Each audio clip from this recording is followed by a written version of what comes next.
میرے محترم دوستوں، بزرگوں، عزیزوں، ہمارا یہاں پہ جمع ہونا اپنی اصلاح اور تربیت کے لیے ہے، کیونکہ ہم میں سے ہر ایک اصلاح اور تربیت کا محتاج ہے۔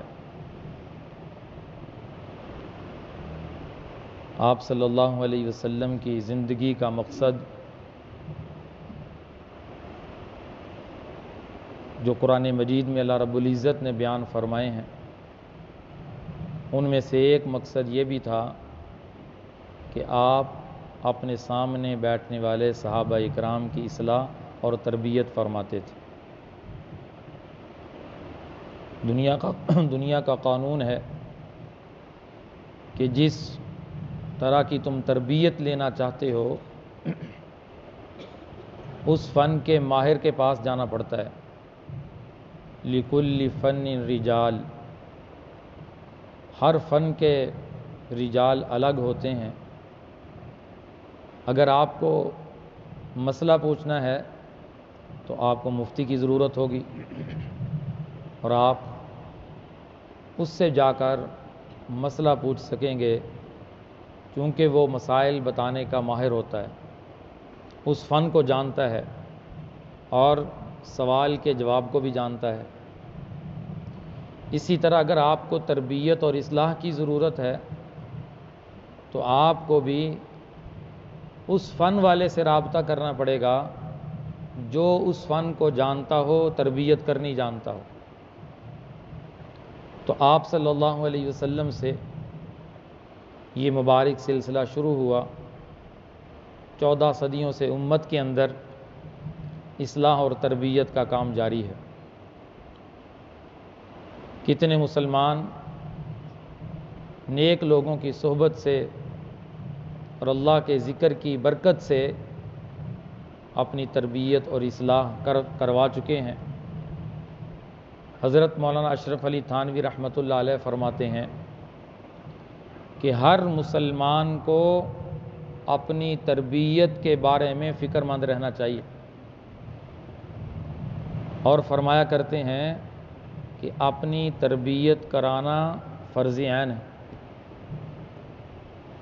کیونکہ نماز، روزہ، زکوٰۃ، حج یہ ظاہری علوم جن پر عمل کرنا ضروری ہے، ظاہری احکام انہیں کہتے ہیں، اور اللہ تعالیٰ نے کچھ احکام ایمان والوں پر وہ فرض فرمائے ہیں جن کا تعلق باطن اور دل کے ساتھ ہے۔ صبر کرنا، شکر کرنا، اللہ اور اس کے رسول سے محبت کرنا، قناعت کرنا، یہ ساری کی سارے احکام ایمان والے پر فرض ہیں اور ان کا تعلق دل کے ساتھ ہے۔ تو ظاہری احکام کے جاننے والے فقہا ہیں اور باطنی احکام کے جاننے والے مشائخ عظام ہیں۔ اس لیے فرمایا کہ اگر تمہیں تربیت کے لیے کوئی شخص میسر ہو جائے تو تمہیں چاہیے کہ تم اس سے تربیت کے لیے اپنے آپ کو اس کے سامنے پیش کر دو۔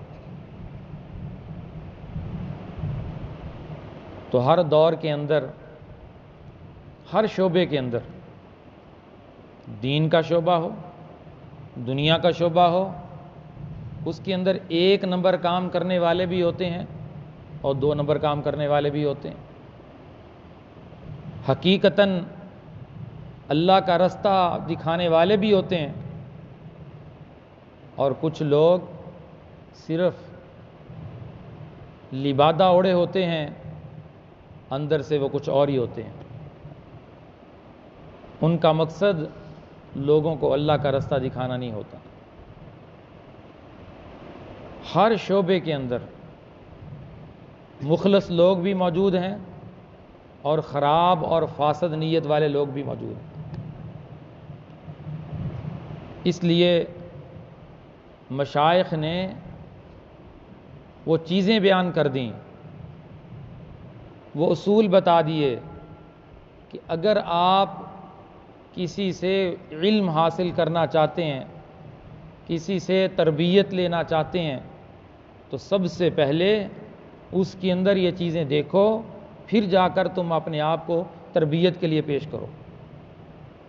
دیکھا دیکھی تم کام نہیں کر سکتے۔ ایک بندہ قرآن نہیں جانتا، قرآن کا حافظ نہیں ہے، تو قرآن کو کیسے حفظ کروا سکتا ہے؟ ایک بندہ مفتی نہیں ہے تو مسئلہ کیسے بتا سکتا ہے؟ اسی طرح جس کو تربیت کا فن آتا ہے، جس کے اندر وہ صفات موجود ہیں جو مشائخ نے بتائی ہیں، وہ تربیت کر سکتا ہے، اسی کی صحبت میں بیٹھنا چاہیے۔ اسی کی صحبت میں بیٹھنے سے فائدہ حاصل ہوتا ہے، وگرنہ کوئی فائدہ نہیں ہوگا۔ آپ صلی اللہ علیہ وسلم کی جو احادیث ہم تک پہنچی ہیں، اس کے لیے بھی محدثین نے شرائط لکھی کہ کس کی حدیث تم قبول کر سکتے ہو اور کس کی حدیث تم قبول نہیں کر سکتے۔ وہ شرائط، وہ صفات حدیث بیان کرنے والے میں موجود ہوں گی تو اس سے حدیث لے لو۔ احادیث کا جو علم ہم تک پہنچا ہے یہ ایسے ہی نہیں پہنچ گیا، اس کے لیے اکابرین نے بڑی بڑی قربانیاں پیش کی ہیں۔ ایک شخص کو پتہ چلا کہ فلاں دور دراز علاقے میں ایک شخص کے پاس آپ صلی اللہ علیہ وسلم کی ایک حدیث ہے، تو وہ اب سننے کے لیے، اس سے حدیث لینے کے لیے اپنے گھر سے نکلا، بڑا دور کا سفر کیا۔ جب اس کے پاس پہنچا تو اس کو دیکھا تو اس نے اپنے کپڑے کی جھولی کو اٹھایا ہوا ہے، بند کیا ہوا ہے، اور اپنے گھوڑے کو بلا رہا ہے، اپنے جانور کو بلا رہا ہے۔ انداز یہ اپنایا ہوا ہے کہ میری جھولی کے اندر چارہ ہے تو تم میرے پاس آ جاؤ، اشارہ کر رہا ہے۔ حقیقت میں اس کی جھولی کے اندر کچھ نہیں تھا۔ تو جو حدیث سننے گیا تھا وہ وہیں سے واپس ہو گیا۔ اس نے کہا جو ایک جانور کو دھوکہ دے رہا ہے، کہیں حدیث سنانے میں مجھے دھوکہ نہ دے دے۔ تو محدثین نے بڑی کڑی شرائط تحریر فرمائیں، بتائیں کہ ان اصول اور ضوابط اور شرائط میں اگر کوئی تمہیں حدیث بیان کرتا ہے تو تم اس حدیث کو قبول کرو، اگر اس کے اندر یہ صفات نہیں ہے اس سے حدیث نہ لو، بلکہ اس کی حدیث جو بیان کردہ حدیث ہوگی وہ کمزور ہوگی، اس کے اندر مضبوطی نہیں ہوگی۔ حدیث ضعیف کیوں ہوتی ہے؟ آپ نے سنا ہوگا یہ حدیث صحیح ہے، یہ حدیث ضعیف ہے۔ کیوں وہ ضعیف ہوتی ہے؟ اس کے راوی میں فرق آ جاتا ہے۔ اس کا راوی روایت کرنے والا ایسا ہوتا ہے جس کے اوپر جھوٹ کی تہمت لگ چکی ہوتی ہے کہ اس نے جھوٹ بولا تھا ایک مرتبہ، اس کا نام اس کے اندر آ گیا سند کے اندر، وہ حدیث ضعیف ہوگی۔ اور بھی کئی وجوہات ہیں، ان وجوہات میں ایک وجہ یہ بھی ہے کہ راوی اچھا نہیں ہے، روایت کرنے والے کے اعمال و اخلاق کمزور تھے، اس کے اندر وہ تقوی نہیں تھا۔ تو اسی طرح آج کے زمانے میں تربیت کرنے والی جو خانقاہیں ہیں اس کے اندر بھی 2 نمبر چیزیں شامل ہو چکی ہیں۔ اس کے اندر بھی لبادہ اوڑھ کر بیٹھنے والے آ گئے، جو کہتے تو ہیں، نام تو لیتے ہیں، اعلان تو کرتے ہیں، اپنے آپ کو کہ زبان پہ دعویٰ تو کرتے ہیں، لیکن اندر سے خالی ہیں، اندر ان کے کچھ نہیں ہے۔ اس لیے ہمارے علماء نے وہ چیزیں، وہ صفات بتا دیں کہ اگر تم تربیت کے لیے کسی کی صحبت چاہتے ہو، کسی سے اپنا تعلق قائم کرنا چاہتے ہو، کسی کے سامنے اپنے آپ کو پیش کرنا چاہتے ہو، 7 چیزیں اس میں دیکھ لو، اس کی صحبت میں بیٹھ جاؤ، پھر تم اس سے اپنا تعلق قائم کرو، وگرنہ بک جاؤ۔ سب سے پہلی چیز اس کا عقیدہ قرآن اور سنت کے مطابق ہونا چاہیے۔ اگر عقیدے کے اندر ہی خرابی ہے، عقیدہ ہی شرکیہ ہے، تو وہ آنے والے مرید کو اللہ کا رستہ کیا دکھائے گا؟ وہ خود ہی بیچارہ اس مرض کے اندر مبتلا ہے، وہ کسی کی اصلاح اور تربیت کیا کرے گا؟ آج ہم دیکھ رہے ہیں کتنے لوگ اپنے آپ کو بڑا سمجھتے ہوئے چھوٹے لوگوں کو نعوذ باللہ معاذ اللہ اپنے سامنے جھکنے کا کہتے ہیں۔ کسی کے سامنے جھکنا حرام ہے۔ آپ صلی اللہ علیہ وسلم نے حرام فرمایا، سختی سے منع فرمایا، کسی کو جھک کر سلام بھی نہیں کرنا چاہیے، کسی کے سامنے جھکنا نہیں چاہیے۔ تو یہاں تو بیٹھے ہوئے ہیں، جھکنا تو کیا، کتنے پیر اپنے آپ کو سجدہ کروا رہے ہیں۔ اللہ کی ذات کے علاوہ کسی کے لیے سجدہ جائز نہیں ہے۔ آپ صلی اللہ علیہ وسلم نے فرمایا کہ اگر میری شریعت میں سجدہ جائز ہوتا اللہ کے علاوہ تو بیوی کو حکم کرتا خامد کو سجدہ کرے۔ میری شریعت میں سجدہ جائز نہیں، تو اپنے آپ کو سجدہ کروا کر خوش ہوتے ہیں، باقاعدہ ترغیب دیتے ہیں۔ آئے دن خبریں موصول ہو رہی ہیں، یہ خود بھی گمراہ ہیں، لوگوں کو بھی گمراہی کی طرف لے جا رہے ہیں، خود بھی جہنم کے راستے پر ہیں، لوگوں کو بھی جہنم کے راستے پر دھکیل رہے ہیں۔ تو سب سے پہلی صفت، سب سے پہلی چیز جس کی صحبت سے تمہیں فائدہ ہوگا، اس کا عقیدہ قرآن اور سنت کے مطابق ہونا چاہیے، جو آپ صلی اللہ علیہ وسلم کی تعلیمات ہیں، موحد ہونا چاہیے۔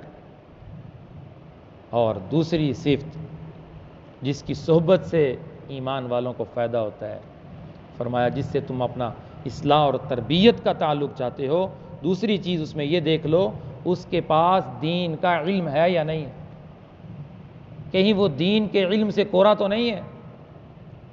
وہ جب خود دین کا علم نہیں جانتا، تمہیں دین کا علم کیا بتائے گا، تمہیں دین کا علم کیا سکھائے گا؟ آج کل لوگوں نے تو اس کو کوئی اور ہی چیز سمجھ لیا ہے۔ باپ پیر تھا، بیٹا چاہے پرلے درجے کا جاہل ہے، بس اس کو گدی پہ بٹھا دیا۔ اب سامنے بیٹھنے والے بھی جاہل اور پیر صاحب بھی جاہل۔ کیوں جی؟ ان کے باپ پیر تھے۔ اسلام قطعاً اس کی اجازت نہیں دیتا۔ اسلام اس کی اجازت دیتا ہے کہ اگر وہ اس کا اہل ہے تو اس کی سیٹ کے اوپر بیٹھ سکتا ہے، اس کے اندر یہ چیزیں جو میں بیان کر رہا ہوں اس بیٹے کے اندر موجود ہوں گی، تب وہ اس کو سنبھال سکتا ہے، اس مشن کو آگے چلا سکتا ہے، وگرنہ شریعت میں اس کے لیے جائز نہیں۔ تو یہاں تو لوگوں نے اس کو وہ نسب والا سلسلہ شروع کر دیا، وراثت شروع کر دی کہ باپ کے بعد بیٹا ہے، بیٹے کے بعد آگے اس کا بیٹا ہے۔ یہ وراثت نہیں ہے، یہ تو علم وحی ہے، یہ تو اصلاح اور تربیت کا کام ہے۔ یہ وہی کر سکتا ہے جس کے اندر یہ صفات موجود ہے۔ فرمایا دوسری بات کہ اس کے پاس دین کا علم، بنیادی علم ہونا چاہیے، تاکہ خود بھی وہ صراط مستقیم پر چلے اور لوگوں کو بھی صراط مستقیم پر چلائے۔ وراثت نہیں چلتی اس میں، یہ مال تھوڑی ہے کہ بیٹا باپ مر گیا اب اس کا مال کا وارث بیٹا ہوتا ہے۔ یہ تو بہت بڑا منصب اور بہت بڑی ذمہ داری ہے۔ اور تیسری چیز جس سے تربیت اور اصلاح کے لیے تعلق قائم کیا جاتا ہے، فرمایا کہ وہ تربیت کرنے والا اس کام کو کاروبار کے لیے نہ کرتا ہو، پیشے کے لیے نہ کرتا ہو۔ تو جیسے میں پہلے آپ کو کہا کرتا ہوں کہ پیر صاحب کی نظر مرید کی جیب پر نہ ہو، کہ نذرانہ جو مرید لے کر آئے اس سے تو وہ خوش ہے، جو نذرانہ پیش نہ کرے اس کو ذرا مجلس سے دور کر دیتا ہے۔ پیری مریدی کاروبار کے لیے، پیشے کے لیے نہ کرتا ہو، بلکہ اس کے دل میں اخلاص اور للہیت اور خشیت ہو کہ میرے پاس ہر آنے والا اللہ سے تعلق قائم کر لے، اللہ سے تعلق جوڑ لے۔ یہ مشائخ جن کے حالات آپ سنتے رہتے ہیں، میں سناتا رہتا ہوں، پڑھتے رہتے ہیں، یہ وہ لوگ تھے جن کا کام یہ نہیں تھا۔ مارکیٹ میں ایسے لوگ آ چکے ہیں جن کا مقصد صرف کاروبار ہے، ان کی زندگی میں اللہ کا ایک حکم نہیں ہے، ان کے دل دنیا کی محبت سے بھرے ہوئے ہیں، ان کے دل میں لالچ اور حرص ہے، ان کے دل میں دنیا کی محبت ہے، وہ ہر ایک کے آنے والے کے مال کے اوپر نظر رکھے ہوئے ہیں۔ تو ایسے شخص سے کسی کو فائدہ نہیں پہنچ سکتا، اس کے پاس بیٹھنے والے بھی گمراہ ہوں گے، وہ خود بھی گمراہ ہے، کیونکہ اس کی نیت کے اندر ہی فساد ہے۔ جس کی زندگی میں اللہ کی محبت، اللہ کے رسول کی محبت، اللہ کے احکام، اللہ کے رسول کی سنت نہیں ہے، وہ لوگوں کو کیا ترغیب دے گا؟ اس لیے تیسری چیز فرمایا مشائخ عظام نے کہ یہ دیکھا جائے کہ کہیں اس کا یہ کام کاروبار تو نہیں ہے۔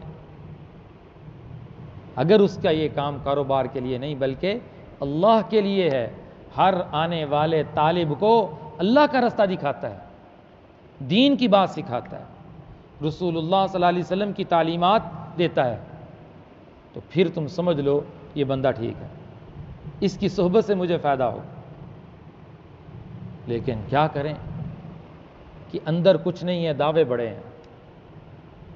ادھر بھی ہمارے قرب و جوار میں ایک دو پیر صاحب تھے، لوگوں کو بیعت کرتے تھے اور بیعت کے بعد کہتے تھے اب آپ کو نماز پڑھنے کی ضرورت نہیں ہے۔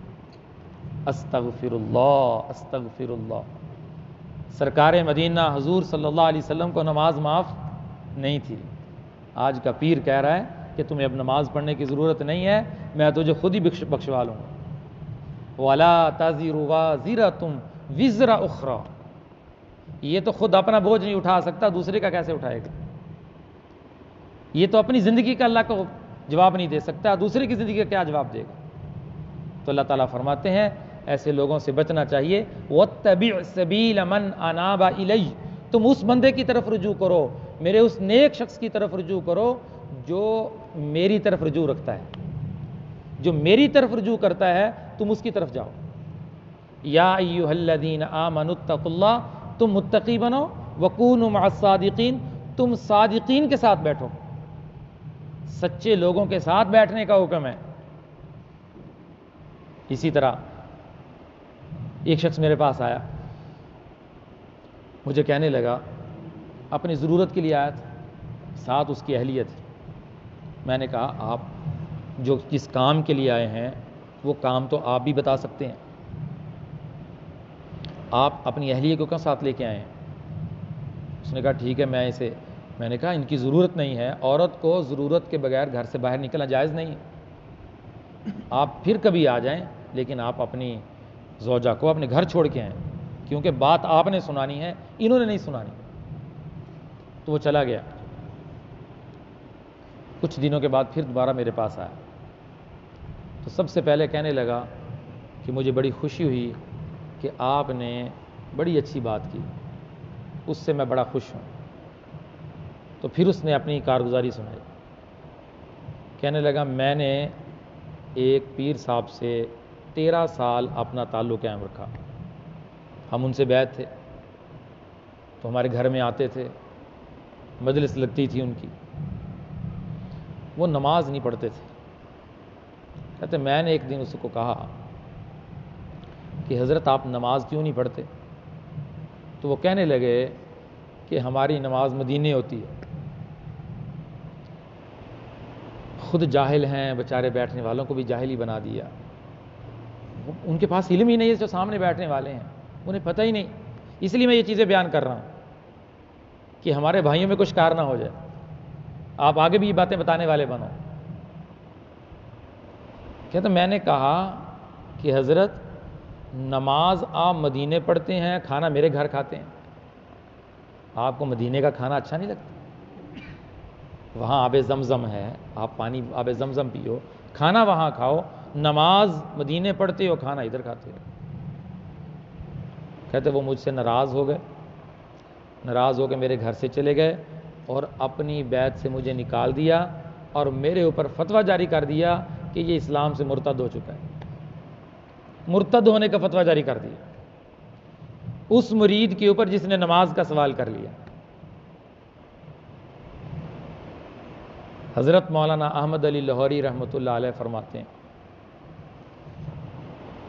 کہ ایک شخص ہوا میں اڑتا ہوا ہے، پانی پہ تیرتا ہوا ہے، بڑی کرامتیں دکھائے، یہ کوئی کرامت نہیں ہے، ہوا میں تو پرندے بھی اڑ لیتے ہیں، پانی کے اوپر تو تنکا بھی تیر لیتا ہے، بڑی کرامتیں دکھائے، لیکن اس کی زندگی سنت کے خلاف ہے، اس کی زندگی میں آپ صلی اللہ علیہ وسلم کی تعلیمات نہیں ہیں، اللہ کے فرائض سے غافل ہے، تو وہ شخص گمراہ ہے۔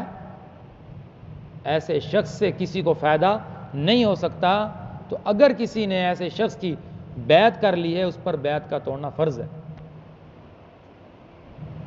سب سے بڑی کرامت یہ ہے کہ اس شخص کی زندگی میں رسول اللہ صلی اللہ علیہ وسلم کی سنت ہو۔ جنید بغدادی رحمۃ اللہ علیہ کے پاس ایک شخص 10 سال رہا، کہنے لگا حضرت 10 سال آپ کی صحبت اٹھائی ہے، 10 سال کے عرصے میں آپ کی کوئی کرامت نہیں دیکھی۔ آپ نے فرمایا بیٹا یہ بتاؤ 10 سال کے عرصے میں میرا کوئی عمل سنت کے خلاف دیکھا ہے؟ میرا اٹھنا، میرا بیٹھنا، میرا کھانا، میرا پینا، میرا چلنا، میرا لیٹنا، میرے معاملات کرنا، میری نماز پڑھنا، میرا ایک عمل سنت کے خلاف بتاؤ۔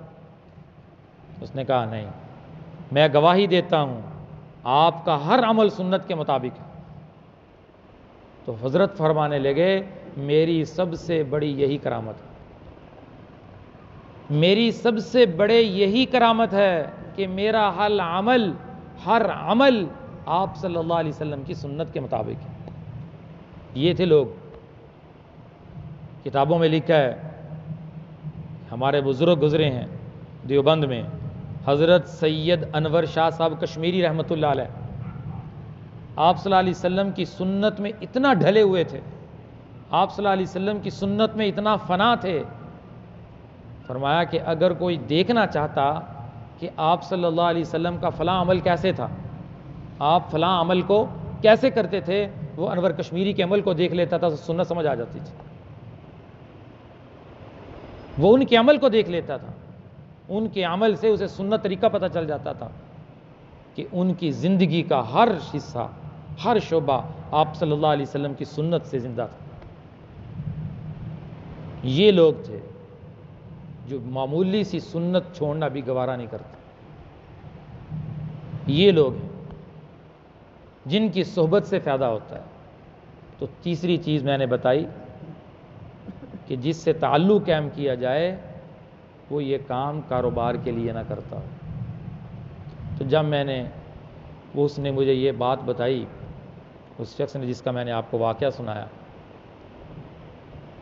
تو یہ بات میں نے ایک مسجد میں جمعہ کا بیان کیا، وہاں پہ میں نے یہ واقعہ سنا دیا۔ وہاں اس پیر صاحب کے مریدین بیٹھے ہوئے تھے، تو وہ تو میرے پاس گھر میں آ گئے، کہنے لگے آپ نے سمجھ گئے تھے یہ واقعہ کس کا ہے اور کیسے ہوا؟ وہ جانتے تھے، نام نہیں لیا میں نے کسی کا بھی، بس وہ واقعہ سے سمجھ گئے۔ تو انہوں نے کہا یہ آپ نے ہمارے پیر صاحب کے بارے میں یہ بات کی ہے، ہمارے تو پیر صاحب پہنچے ہوئے ہیں۔ تو میں نے کہا جو آیا تھا میرے سے بات کرنے کے لیے، میں نے کہا ظہر کی نماز آپ پڑھ کے آئیں؟ ظہر کے بعد آیا تھا، کہتا نہیں۔ میں نے کہا آپ تو بڑی اونچی اونچی باتیں کر رہے ہیں کہ حضرت کی صحبت سے ہمیں یہ ملا ہے، نماز فرض آپ نے پڑھی نہیں ہے، اور آپ کے چہرے پہ سنت رسول نہیں ہے، یہ تربیت ہے؟ آپ کا چہرہ سنت رسول سے ہی خالی ہے، تو باتیں آپ اونچی اونچی کر رہے ہیں۔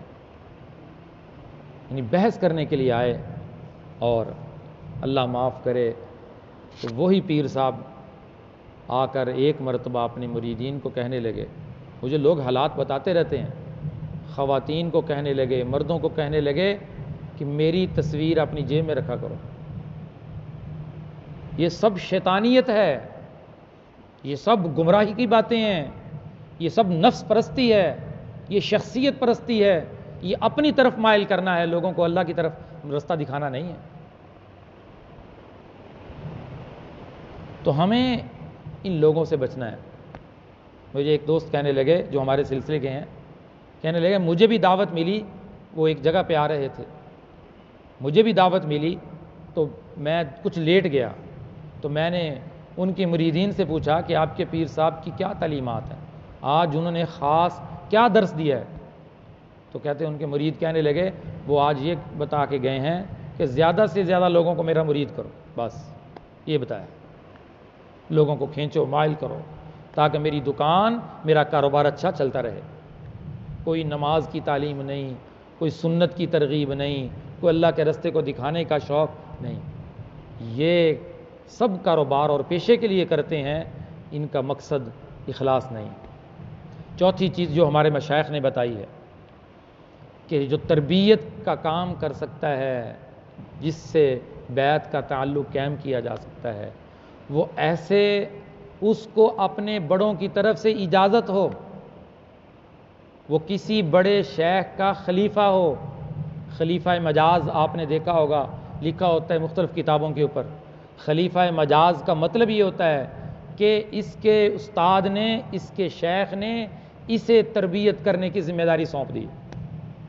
خلیفہ عربی میں نائب کو کہتے ہیں۔ وَإِذْ قَالَ رَبُّكَ لِلْمَلَائِكَةِ إِنِّي جَاعِلٌ فِي الْأَرْضِ خلیفہ، قرآن کی آیت ہے سورۃ البقرہ کی، کہ ہم نے انسان کو زمین کے اوپر اپنا خلیفہ بنایا، اپنا نائب بنایا ہے، کہ یہ زمین پر جا کر اللہ کے قانون کو نافذ کرے گا۔ تو خلیفہ نائب کو کہتے ہیں کہ اگر اس کو اس کے شیخ کی طرف سے اجازت مل چکی ہے تو وہ تربیت کا کام کر سکتا ہے، اس سے تعلق قائم کیا جا سکتا ہے۔ اگر اس کو اپنے بڑوں کی طرف سے اجازت نہیں ہے، اس نے کسی سے تربیت نہیں لی، وہ آگے تربیت کیا دے سکتا ہے؟ تو مشائخ اپنی صحبت میں، اپنی تربیت میں کچھ عرصہ رکھتے ہیں، 8 سال، 10 سال، 15 سال۔ جب وہ جان جاتے ہیں کہ ہماری تربیت سے ہمارے اس شاگرد کو، ہمارے اس مرید کو یہ اس مقام تک پہنچ چکا ہے کہ آگے لوگوں کی تربیت کر سکتا ہے، پھر وہ ذمہ داری آگے اپنے شاگردوں کو سونپ دیتے ہیں۔ تو یہ سلسلہ حضور صلی اللہ علیہ وسلم سے چلتا ہوا ہم تک پہنچا ہے، اسی سند کے ساتھ پہنچا ہے۔ ہمارے درمیان اور آپ صلی اللہ علیہ وسلم کے درمیان 38 واسطے ہیں، کوئی ایک واسطہ بھی ٹوٹا نہیں ہے۔ تمام مشائخ کے نام موجود ہیں، انہیں شجرہ کہتے ہیں، پورا شجرہ، پورا درخت موجود ہے، پوری کڑی موجود ہے، پوری سند موجود ہے کہ آپ صلی اللہ علیہ وسلم سے یہ سلاسل کیسے چلے، اجازت سے چلے ہیں۔ بغیر اجازت کے کوئی تربیت اور اصلاح کا کام نہیں کر سکتے۔ اس لیے مشائخ اپنی زندگی میں جب تربیت کا کام کرتے ہیں، جس میں تربیت کا فن، تربیت کی سمجھ دیکھتے ہیں، اس کو آگے اجازت منتقل کرتے ہیں۔ یہ ان کی طرف سے ان کے اوپر یہ وزن ہوتا ہے، یہ ذمہ داری ہوتی ہے کہ انہوں نے آگے سونپنی ہوتی۔ ہمارے قریب میں جھنگ میں بزرگ ہیں حضرت پیر ذوالفقار صاحب نقشبندی دامت برکاتہم العالیہ، ایک واقعہ لکھتے ہیں، کہتے ہیں کہ میرے پاس ایک عالم اصلاح اور تربیت کے لیے آئے، تو میں نے دیکھا ان کے اندر ماشاءاللہ تربیت کرنے کا ملکہ تھا، لیکن میری چاہت یہ تھی کہ کچھ دیر میرے پاس رکیں، مزید کچھ محنت کریں، پھر میں انہیں اجازت دوں کہ وہ بھی آگے جا کر لوگوں کی تربیت کریں۔ لیکن انہوں نے عذر کیا کہ میری تعلیم تدریس کا مسئلہ ہے، میں آپ کے پاس کچھ دیر رک نہیں سکتا، اس لیے میں نے مدرسے میں سبق پڑھانا ہے۔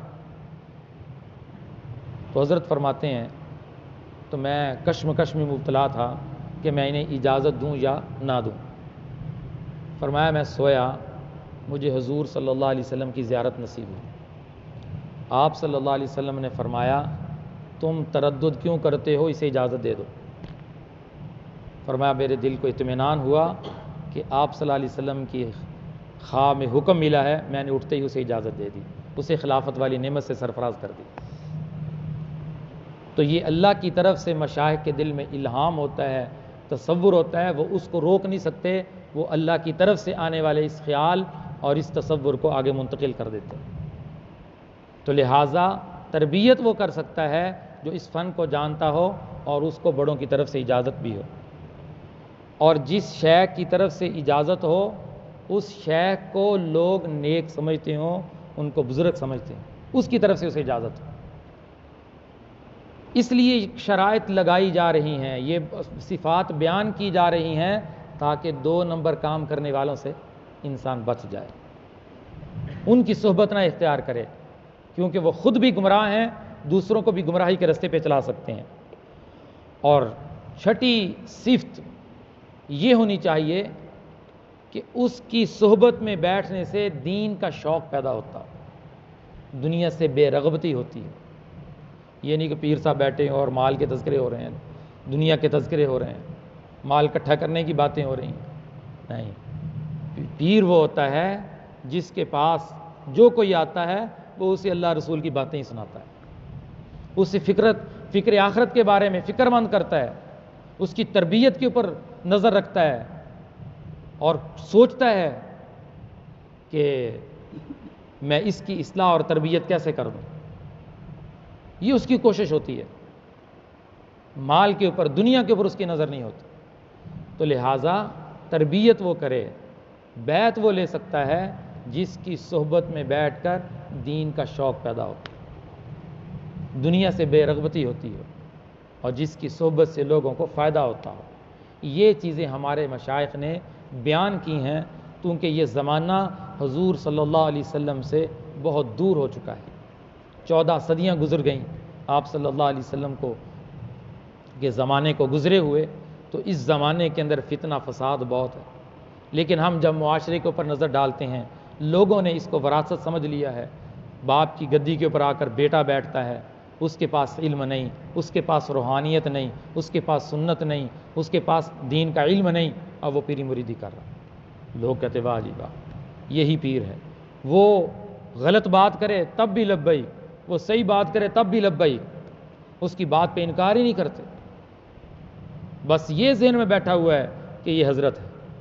نہیں نہیں، وہ شخص راہ حق دکھا سکتا ہے جس کی زندگی میں آپ صلی اللہ علیہ وسلم کی تعلیمات موجود ہیں، آپ کی مبارک زندگی موجود ہے۔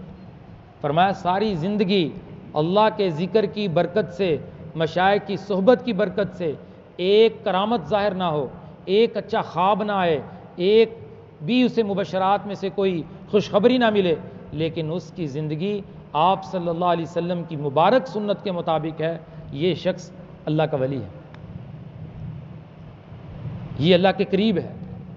کیونکہ اللہ تعالیٰ کا فرمان ہے قُلْ إِن كُنتُمْ تُحِبُّونَ اللَّهَ، اگر تم اللہ سے محبت چاہتے ہو فَاتَّبِعُونِي، رسول اللہ صلی اللہ علیہ وسلم کی اتباع کر لو، کہ آپ کی اتباع میں وہ تاثیر موجود ہے جو آپ کی اتباع کرتا ہے، اتباع کی برکت سے اللہ اسے اپنی محبت نصیب فرماتا ہے۔ اللہ کا وعدہ ہے تحبون اللہ، اللہ سے محبت چاہتے ہو فاتبعونی، میرے محبوب کے پیچھے چلو۔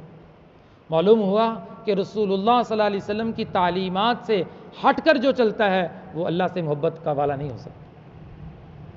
اللہ سے محبت والا وہی ہو سکتا ہے جس کی زندگی میں سنت موجود ہے۔ اللہ تعالی ہمیں آپ صلی اللہ علیہ وسلم کی مبارک زندگی پر عمل کرنے کی توفیق عطا فرمائے۔